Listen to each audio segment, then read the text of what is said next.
కాబట్టి రేవంత్ రెడ్డి ఇక్కడ సమస్యనే కాదు. తాత్కాలికంగా వాళ్ళు ముఖ్యమంత్రిని పెట్టుకున్నారు, ఆయన ఎప్పటికుంటాడని ఏం లేదు కాంగ్రెస్ పార్టీలో. కానీ పాపం ఆయనకు ఉంది బాధ, ఒక్క మాట కేసీఆర్ నోటి నుంచి నా పేరు రాకపోయే అని. కేసీఆర్ దానికి ఎందుకు నీ పేరు? మీ పార్టీ ఎమ్మెల్యేలు మంత్రులు మామూలు సాధారణమైన వాళ్ళే గుర్తించే పరిస్థితులు లేరు, గుర్తుపెట్టుకునే పరిస్థితులు లేరు. ఎక్కడ గుర్తుపెట్టుకుంటారు?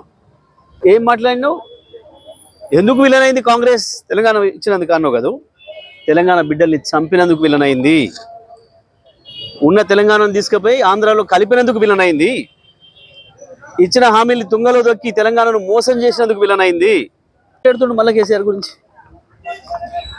ఎందుకు కేసీఆర్ ఫామ్ హౌస్లు ఉన్నా భయపడుతున్నాడు?